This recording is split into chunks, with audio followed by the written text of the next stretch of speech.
Welcome to Coffee and Contemplation with Susan Dunlop.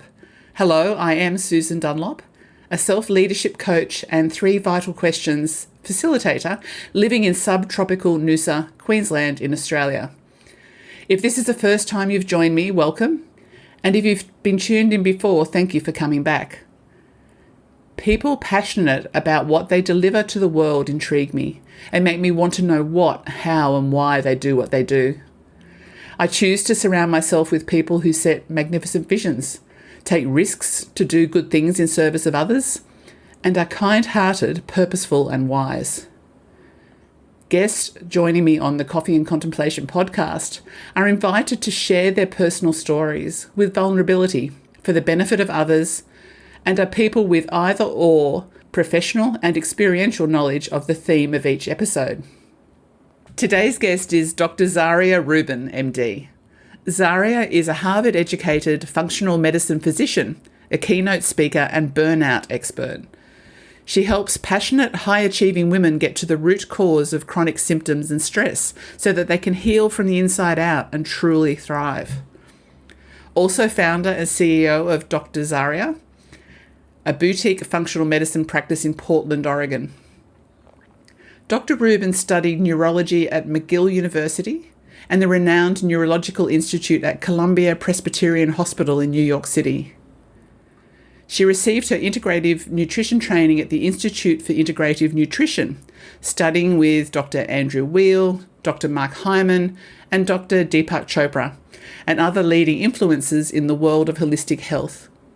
And she went on to complete advanced functional medicine training at the School of Applied Functional Medicine. That's all. She lives in Portland, Oregon with her husband, 10-year-old daughter, and Bichon miniature poodle puppy. When she is not speaking or seeing patients, she is singing with the Portland Symphonic Choir, on her yoga mat, or cooking up creative delights in her kitchen. So, as a podcast host, I wondered, why did she choose to do the work she delivers now? And she shared with me in her prep it's because she's been there. When chronic stress, anxiety and burnout caused her to leave medicine, she knew she needed to make some serious changes if she wanted to lead a fulfilling, authentic life. She wasn't satisfied that illness and the hamster wheel of stress were her normal and what she would just have to accept and live with. She knew she wanted better. Zarya managed to get back on her feet, but then threw herself into another intense, highly stressful career with long hours. The truth is, she was chasing success in order to avoid dealing with a much scarier pit of anxiety that she tried to push away by avoiding dealing with it. And from the outside, she was more successful than ever. But after she had her daughter, she entered a new phase of exhaustion, one that was even worse than being on call overnight at the hospital. She was irritable, couldn't get out of bed, and constantly ill. She was eating a healthy diet. She's actually one of those crazy people who adores kale and quinoa. So why was she so sick? None of it made sense to Zarya until she finally realised that the mind-body connection was stronger than ever. And years of untreated stress, anxiety and PTSD had taken a toll. Not just on her mental health, but her physical health as well.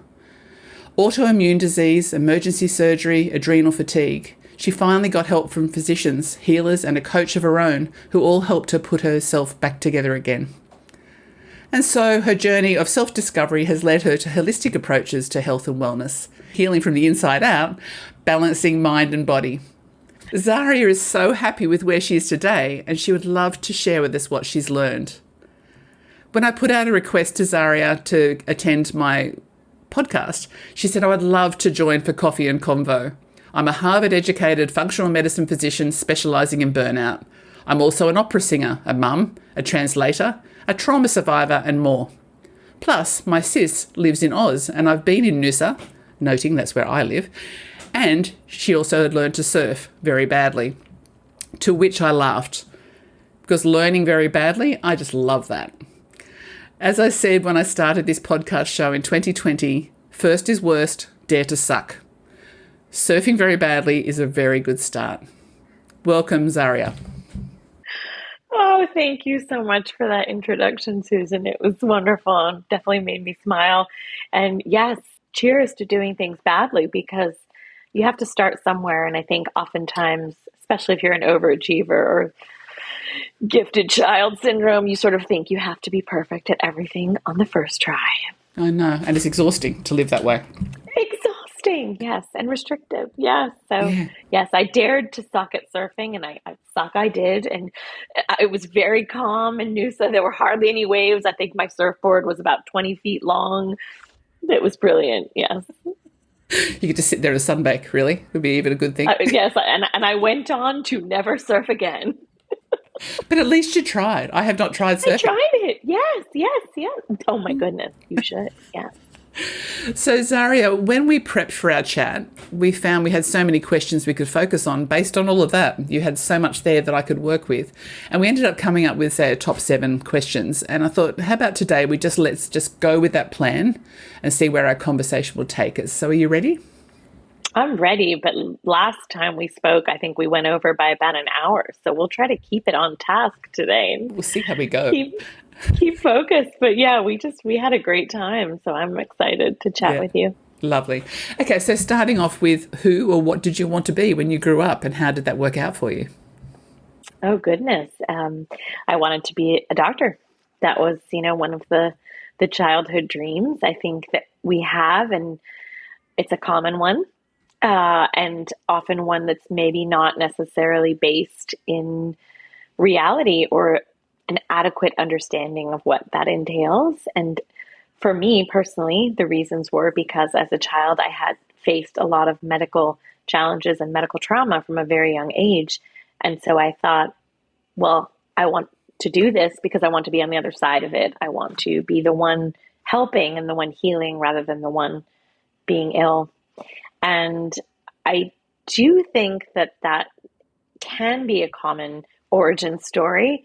I also believe that trauma isn't necessarily a great motivator for a career path, and it doesn't end well. So I did pursue my dreams, and I managed to achieve all that I wanted to achieve, and it didn't actually result in happiness in the end, which was hugely disappointing because you think, well, it was my dream, my childhood dream.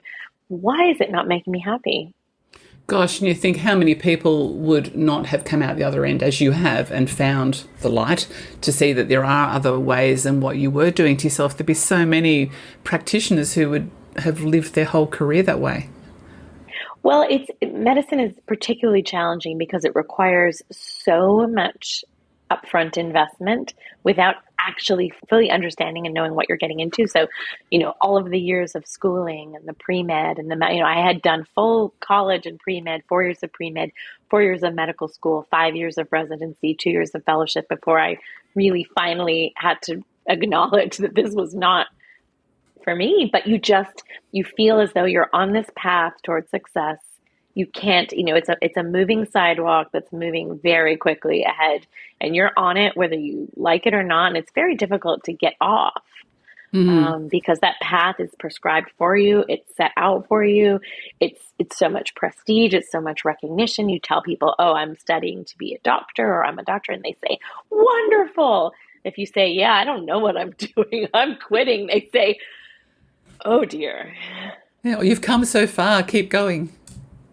Exactly. It's the sunk costs fallacy as well. That's very hard to wrap your head around of like, well, but I've invested so much, I have to keep going.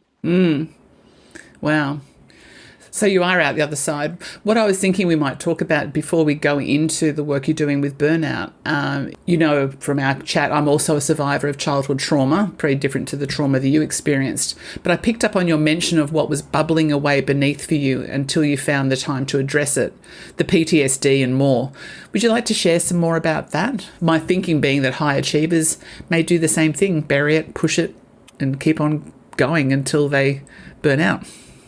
Yeah, I think a lot of trauma survivors, and we're survivors. So by virtue of the fact that we survive, we learned certain things. We learned certain mechanisms, certain techniques, certain coping strategies that got us through some very terrible things at a very young age when we were not really equipped to deal with it. And those things were protective and adaptive at the time in order to keep us going and protect us. But over the long run, they cease to be useful and they can actually be harmful. So I just kept suppressing all of these feelings of anxiety and thinking that they were normal, thinking, well, everyone's anxious. Everyone must feel this way, right? Doesn't everyone feel like they're going to die every single day? I mean, isn't that normal? Then I found out that that wasn't normal, but it took me many decades of living. I like to describe it as sort of living a double life.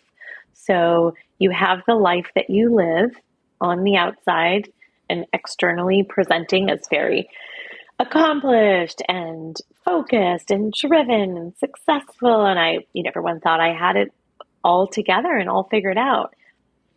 But on the inside, there was a sort of a running monologue or dialogue that you don't share with the world that is constantly there. It's like an undercurrent of constant worry and stress and anxiety. And so you're having sort of two conversations at once all the time. The one that you're actually having with people in the world and the one that's going on in your head of like, this is not safe, I'm not safe. All of these things are very threatening and very real. But you just keep suppressing it, and eventually it gets to be too much. I mean, a volcano can only be dormant for too long, and eventually, something happens. And for me, luckily, it just all came to the fore the year before the pandemic. So I was able to actually address everything and get help and go to therapy. And actually, what I found very helpful was an interesting brain technology technique known as neurofeedback, which is different than biofeedback. And I did about 30 sessions of that methodology, and I found it so helpful for CPTSD, which is the childhood continuous PTSD that isn't the same as like a single incident that's very traumatic. It's more like long-term repeated incidents that can be tricky to treat. So yeah, but I really kept up a good game for a good long while, about 4 decades. And I don't know whether people thought that I had it together, but I can totally relate to that feeling of what's going on the surface and what's going on in your mind, all those thoughts below the surface, even dark thoughts that I remember I went through that, I drive around crying and not be able to go to the office. Thinking some pretty bad things and thinking, wow, but then I'd have to go to the office because I had to get that tender in. I had to do this. And I think, gosh. Yeah, this drive to constantly perform and succeed, I think that was almost protective in a way because it kept all of those other feelings suppressed. If you could just focus on a very stressful career and job, and it keeps your mind from going to that other dark, deep stuff that is very painful. Maybe that's partly what attracted us to those types of jobs.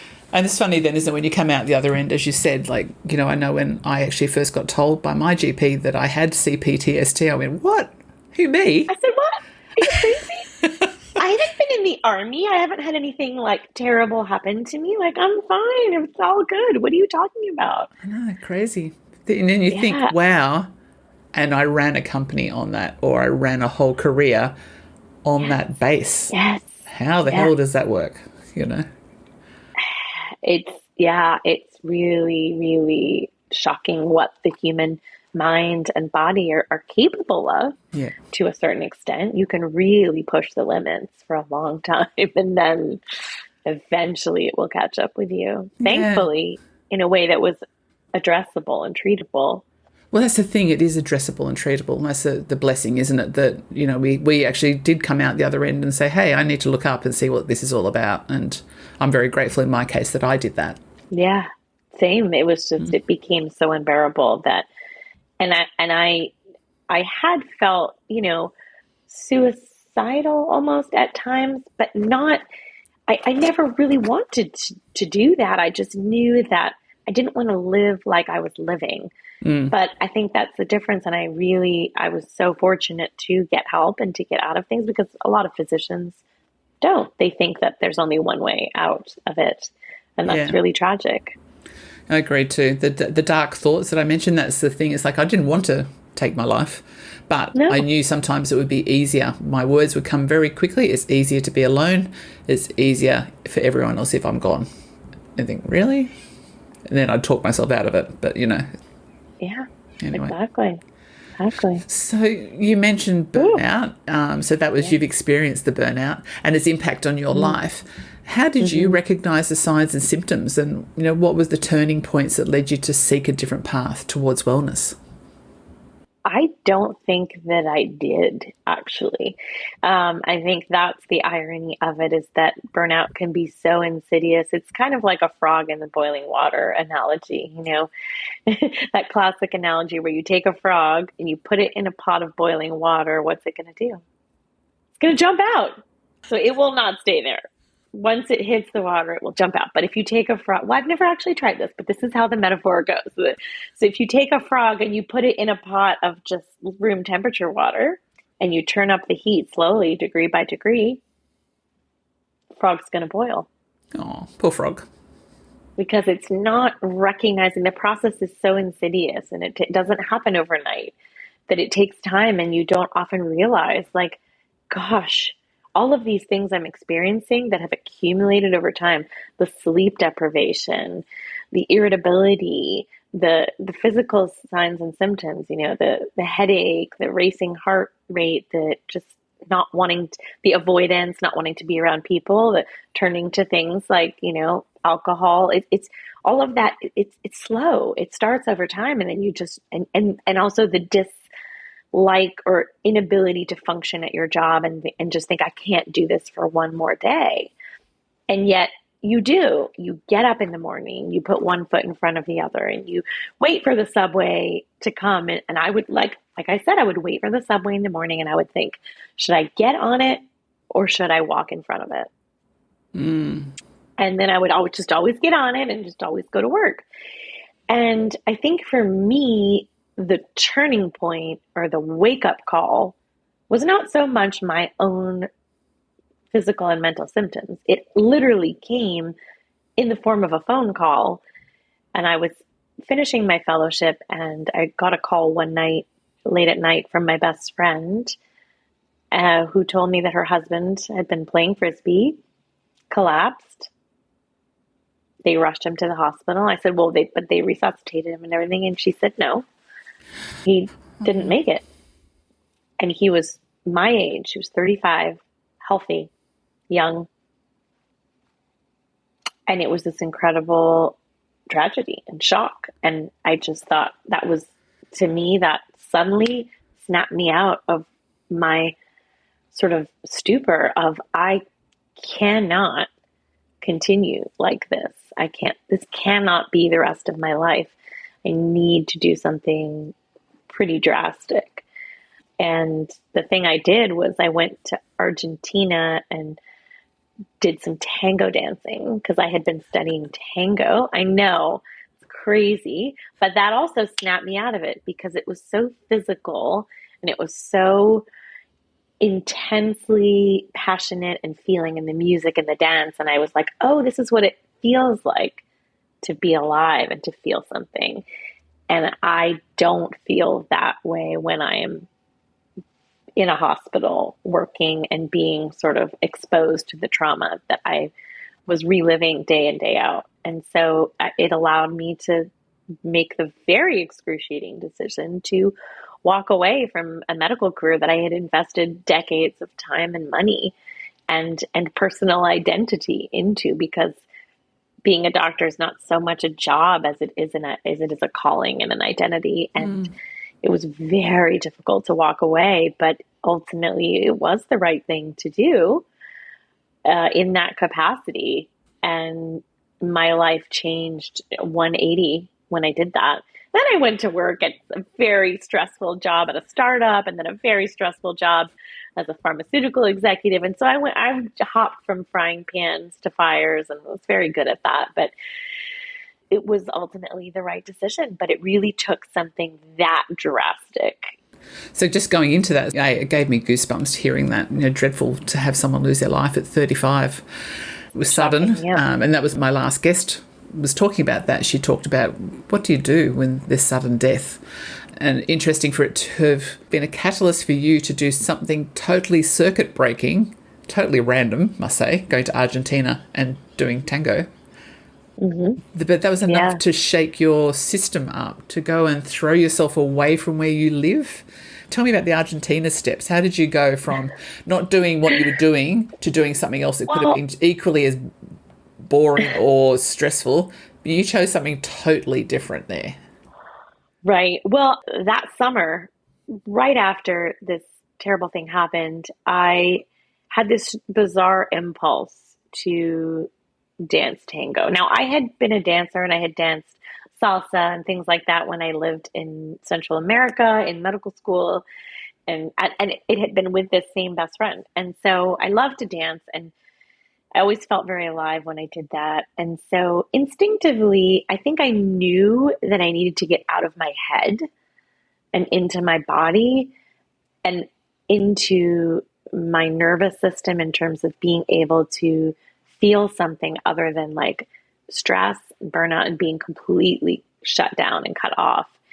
But I had really had no idea what it was going to be like. And so I went to some beginner lessons in the park in New York, and it was just crazy. And I was terrible at it, didn't know what I was doing, but then I got hooked.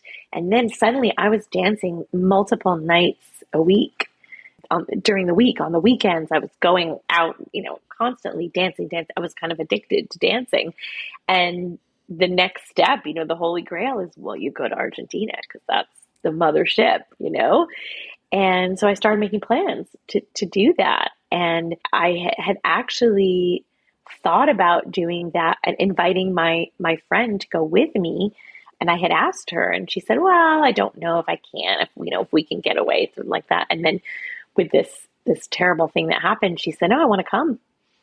And so we went together, and it was just magical. And it really was another kind of wake up call for me of like, oh, this is what it feels like when I get out of that environment. And I think sometimes you do need those really major shakeups to snap you out of something and to make you realize that there are other ways, there are other paths, there are other, outlets in life and other experiences, and you can experience joy and happiness. I just sort of thought, well, that wasn't for me. I wasn't that type of person. I was, I love that. I was thinking that when you're dancing, the joyful part of it is there. I've found later on in my recovery from the abuse the gift of dancing, and I just do it at home to that Body Groove app, and you're just smiling, acting like a crazy woman, dancing around the room. yeah, But gosh, it makes a change in my day. I was just wondering, because you are a doctor, is it an yeah. easy thing to explain what's going on chemically in you when you're in the state that you were in compared to what you shifted yourself to that dancing or something like that gives you? Is that hard to explain? Yeah, I mean, that'd be fascinating. I think obviously, we have two different branches of the autonomic nervous system that are in balance. We have the sympathetic and the parasympathetic. And the sympathetic is the fight or flight system. And then the parasympathetic is more the rest, the digest, the relax, the enjoy, the procreate, and the two they can't coexist at the same time. And we're not designed as humans to live in the sympathetic world, to live in fight or flight mode. They've added more fight, flight, freeze, fawn. Yeah, I think those are the ones that have added. And, we're not designed to live in that mode, but that's where I was living. And I think it can be very hard. There's certain ways to get out of that. One of those ways is through mindfulness practice. And I think that, physical activity or flow activity, something like dancing, I mean, when you are dancing and you're engaged in the music and the postures and the poses and the steps you can't think about other stuff because you're there in the moment. You're living it. And that can help rewire your system and help bring down the adrenaline and the cortisol levels and help bring up the vagal tone and all of these different things that help us restore, repair, recover, relax. And so I think without even fully knowing what I was doing, I intuitively gravitated towards exactly what I needed to heal. Wow, what a beautiful gift you gave yourself in that way. Yeah, and got to practice my Spanish, and it was just it had lots of red wine and steak. I was no longer a vegetarian after that trip because, yeah, it was quite something. It was quite special. It was very Yeah. special indeed. Life Yeah, changing. yeah, it was. So we'll go on to another one that we listed as something we could talk about was, can you elaborate on how burnout may intertwine with physical health, potentially manifesting in autoimmune conditions or other physical ailments? Yeah, well, so I think that that kind of goes along with what I was just trying to explain and describe about different branches of the nervous system. And the nervous system and the immune system are intimately connected. And there's, neuroimmunology, and then now we've got more knowledge into gut health as well. And so, without getting too overly complex, when you have very high levels of circulating stress hormone, that can affect the nervous system.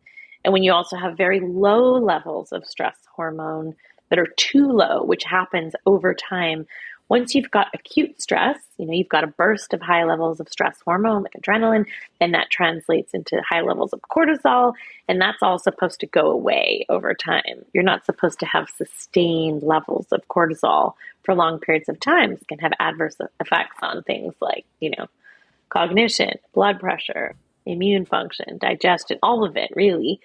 And then over time, the body is intelligent. It's always constantly kind of in feedback and regulation mode.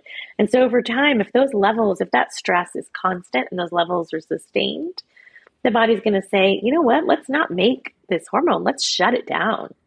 And then you get into the opposite end of the true, real burnout. So there's the burnout, the high stress initially, and then it translates into the chronic stress, and then the inability to really function, and that, the not being able to get out of bed in the morning, that the fatigue that is beyond just being tired, or it's something that a good night's sleep or a vacation doesn't fix.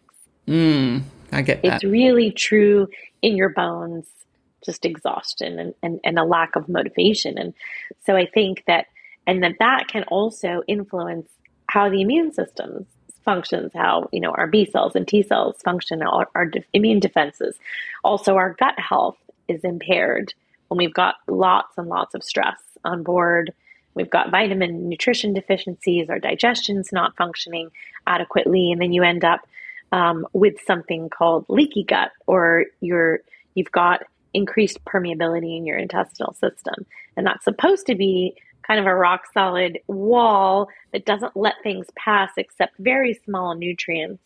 And when those gaps are widened, you can get particles passing through that get exposed to the immune system. They're recognized as foreign, they get attacked, and sometimes they get mistaken for normal tissue. And there's like this cross reactivity or molecular mimicry. And so it's a real complex. That was a real complex question that you asked there, but trying to simplify in that you could then trigger autoimmune responses as well, from prolonged exposure to stress and lack of sleep and lack of nutrients, and just it all feeds together. So we're talking burnout not just being what it is on social media. It's not a catchphrase. It's not I'm in burnout and not really understanding it. What you just showed was the levels, and it sort of deepens. I think in some ways, yes, if you ran certain lab tests on folks and you looked at their diurnal curve, because we have a diurnal curve for cortisol that is in balance with melatonin, which is the sleep hormone. And if those are out of whack, I mean, you're not going to be sleeping at night. You'll be exhausted during the day. It all starts to snowball. And there are real medical visible effects that you could theoretically do lab tests for. People generally don't, because it's this vague sort of malaise, and I'm just, oh gosh, well, you should take a vacation, or you should take an antidepressant, or you should, work harder or something. It's just that the advice that's given oftentimes is not adequate. And I'm not saying that everyone needs to quit their job or blow up their life, or, but sometimes something drastic is needed. And I think even just the first step of acknowledging that there is a problem, because as women especially, we don't want to admit that we don't have everything handled and sorted, right? And then being able to tell others. So oftentimes we just keep it to ourselves, even if we admit there's a problem. Well, maybe this isn't great, but I'm not going to tell anybody, because then they're going to find out that I'm not perfect and I don't have it all together. And what are they going to think? And we certainly don't tell healthcare providers, or we certainly don't seek help or, mental health support, which I think should be really just destigmatized. Everyone should be doing it, and just making sure that we have the support that we need, asking for help, acknowledging that there's maybe a problem. Maybe you need to take a step back from your job. Maybe you need to think about a different job. Yeah. I remember when I was selling my company and I was at the stage where I had a cough, and I thought, it's just a cough from the flu. But I had it for a year or so. And dear God, I remember speaking to one of the other agencies. I owned a nursing agency, and I spoke to one of the other agency owners who'd also been acquired. And I said to her, nursing agency, and you had a chronic cough for a year and didn't get it. Okay. Just saying, yeah. Just saying, you just described me totally. But but I remember saying to this other owner, I said, by the way, I'm not going to stay with the new company, I am leaving. And she's like, oh, don't. And then we talked longer. She said, yeah, you need to leave. You need to stop. And I thought, okay, I'm talking to a nurse here. And I had ignored my naturopath who'd said, you're an adrenal burnout. I'd ignored my Robin's coach who said, this is what happened to me, Susan. Just take note. I went, oh, okay. I'll just ignore that too. Because I need to be strong. I need to be. It might apply to other people, but it doesn't apply to me. Yeah. Right? So I just pushed. But so that leads me to the question, like, how long after you have stepped into burnout does it take to recover from? I really believe it can be a very long time, especially if you then launch into something else, because you really do then have to rewire the way you do life. Because listen, you didn't get into burnout by accident. There are certain characteristics, natural characteristics of folks, of never mind trauma and things that happen to us, but a history of childhood trauma, believe it or not, is a risk factor for burnout. Yeah, I can imagine. I didn't know that, but yes, it is. Certainly ACEs scores and things like that. So history of any kind of depression or anxiety, risk factor for burnout. Certain personality types, perfectionists, overachievers, risk factor for burnout. Being a woman, risk factor for burnout. Now, we don't know 100% whether that is biology or sociology or both. I would guess it's probably both, because of all the hormonal fluctuations and also because of the expectations placed on us that we are supposed to be superhuman. That is so important to message, all of that, because we are more than just an overachiever, and so people say that to you, she's feisty, she's driven, she's this, she's that, and you're sitting there going, yeah, I am, but I'm actually burning out. But it's okay, because I'll keep on going then, because that's what you think I am, and, it's, right. But there's all these other transitions we're going through in life at the same stage, and other things we're managing that are all the other roles we play in life. It's quite a mess when you look at it, that can easily have you slip into burnout and stay there. Absolutely. And and I think that you have to really be gentle with yourself when you do get back to whatever it is. Maybe you take a huge step back. Maybe you take a leave of absence. Maybe you take a sabbatical. I mean, if those things are available to you, my goodness, take them, and don't be ashamed of that.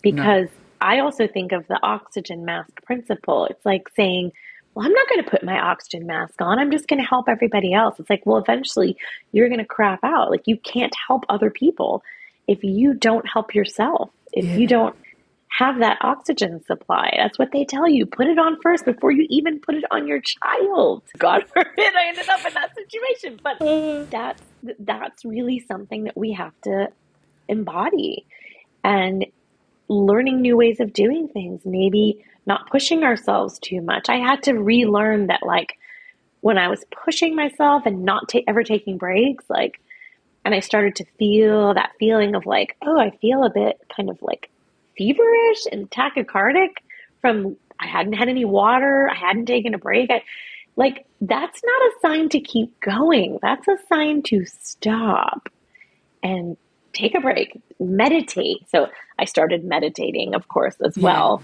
many years ago. And the joke that I always tell people is that I used to say, I can't meditate. I'm too stressed out to meditate. Forget it. Because I couldn't fathom being still and going inward for minutes, for 20 minutes. Forget it. And so I started out doing it 1, 2, 3 minutes at a time. And that's fine. That's what I teach folks when I work with them. You don't have to sit on a mat and be a Buddha for an hour. 2, 3 minutes is a wonderful start. And breathing, learning how to breathe again. Luckily, I was an opera singer, and so I knew how to breathe. But being able to employ that, being able to use conscious breathing as a tool, that's very different. Being able to do different patterns of breathing and use that as a tool. So you have to kind of it's like you're learning how to walk again. It's like you're learning how to kind of be human. You're learning how to exist in a different way than you have been, because what got you here is not going to get you there. It's going to lead you. Yeah. I think that we oftentimes feel as though we don't have any purpose or any legitimacy or any value unless we are producing. You are not allowed to be. You are not allowed to simply breathe, enjoy life, go outside, take a walk, experience nature, be human. And we can't always be doing.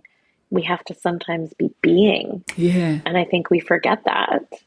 I think people never even learnt that in the first place. Yeah. Yeah. And that we are allowed as women also to reclaim some of our time for ourselves. Yeah. That we are not necessarily doing anything. You're not doing something for someone else.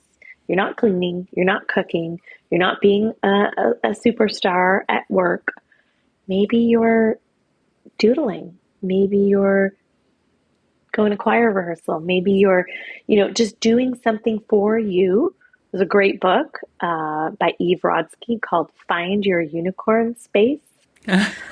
And it's this wonderful book that just gives women permission to say, hey, I'm not available to all y'all for the next hour or two.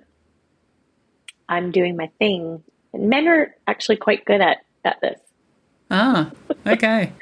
They're quite good at just retreating to the shed or the workshop or going out to, do their sport thing or whatever, and not even asking hey, is it okay if I do this? Or I'm going to go do this. And they just do it. And we need to be a little bit more like that. Hey, I'm just going to do my thing. I'm going to my office, my she shed, my yoga mat, my whatever. I'm doing my thing. And I don't have to justify it. And I think part of that is not filling up a void that you've, say, completed a project or you've completed something that you did work hard towards achieving. And it's strange, I finished a project and I pulled some of these tarot cards my daughter gave me. And a lot of it, I kept getting these really quite deep messages from it, but it was really do not start something new right now. Do not fill that space. Please give yourself time to rest, grace to acknowledge what you did before you start again, and think about what you're going to start again with. Don't just go and start running off in another project. And I totally got it this time. I was like, wow, yeah, I need to. Yeah, I think it's a really deep message. And yes, whatever that thing is that you decide to do, it doesn't have to be for anyone. It doesn't have to make any money.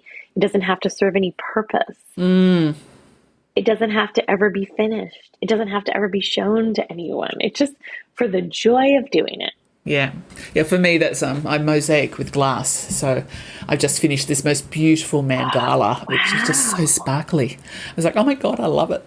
That's my happy space. I just go off into a quiet world of mixing together different colours and textures, and it is so peaceful. And my husband often says, you need to give yourself more space to do that. And I think, why? What are you saying?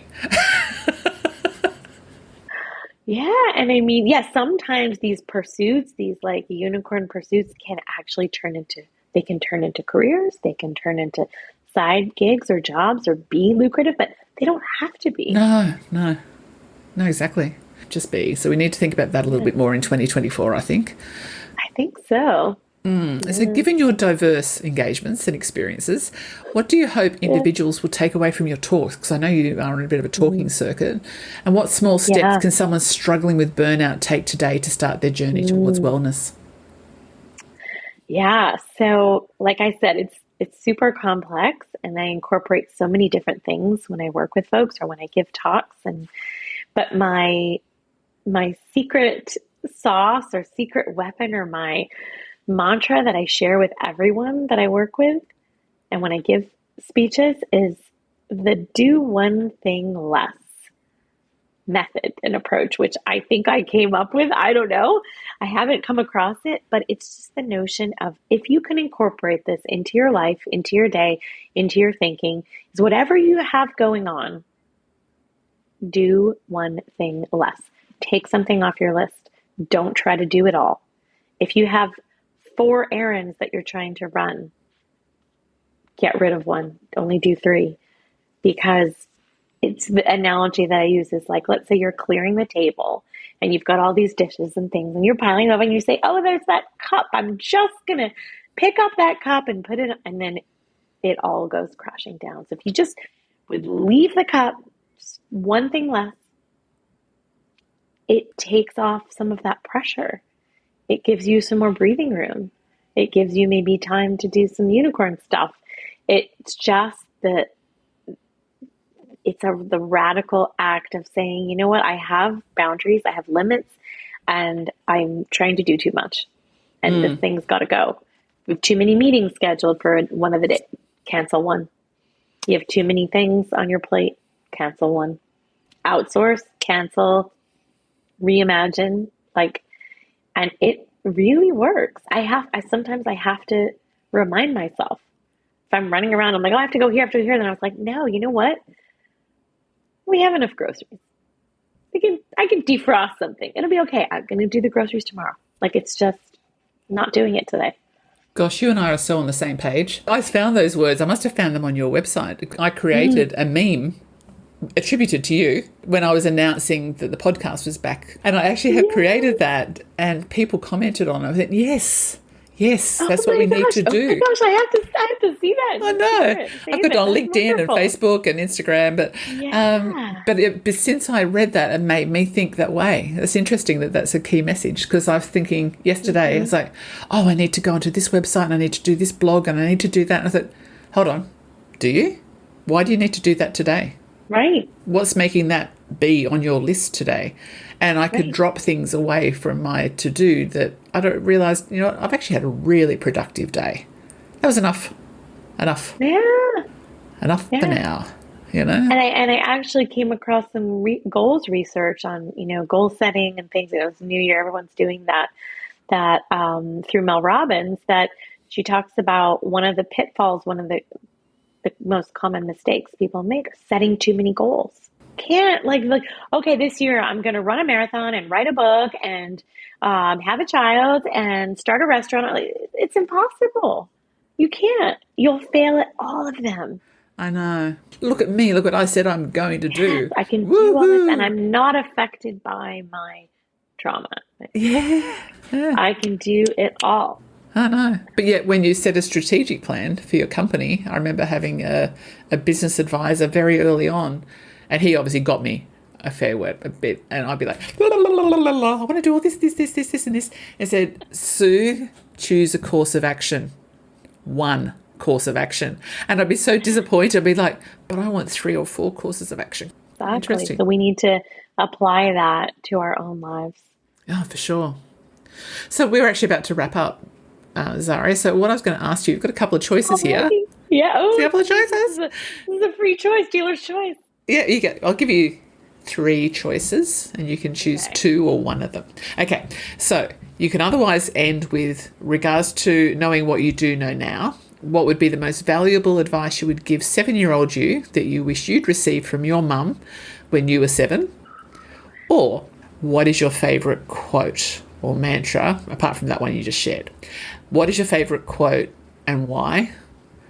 And the other one is, what's your favourite sing out loud in the car song that gets you through, making you make that shift from, a down mood to an up mood? 3 choices. You can take 2, 1, whatever you like. Okay. The 7-year-old one's a little tough. The quote, that's easy because I do have a favorite quote. Yeah. And it allowed me to get out of medicine and walk away from a career that seemed impossible to walk away from. And that quote is, no matter how far you've gone down the wrong road, turn back. And it's a Turkish proverb. Oh. And it makes so much sense because you just think you're just going to keep going, but you will never get to your destination. Like, if you are driving up the Gold Coast, let's say, gosh, I hope I get all my geography right. You're like heading for the Daintree or whatnot. You are not going to get to the center. Like, you're not going to get there. It's just, you won't. Oh, beautiful. I like that. That's a really good one. And oh gosh, do I ever sing in the car? But what gets me singing in the car? Well, yeah, because I'm an opera singer. But, it's late 80s, early 90s kind of music, like Erasure, like Respect, or, things like that. Tainted Love, or I Will Survive, Gloria Gaynor, all those. Yeah, I mean, there's a long list. Zarya, thank you. I know you're about to disappear for a scrumptious self-love and self-care retreat to live the way you're speaking about. I am. I have to walk the talk. Yes, yes. So enjoy your time out and let's stay in touch. Thanks again for coming on. This has been a lovely journey of us getting to meet each other on screen. And as I said, the first time we met each other, I felt like I've known you for a lifetime. And I love what you're doing. Thank you. It's been such a pleasure. It's really been a treat. I don't think I've ever been on a podcast where anyone was more engaged or interested or prepared. So it was really wonderful to get to know you. Oh, lovely. Okay.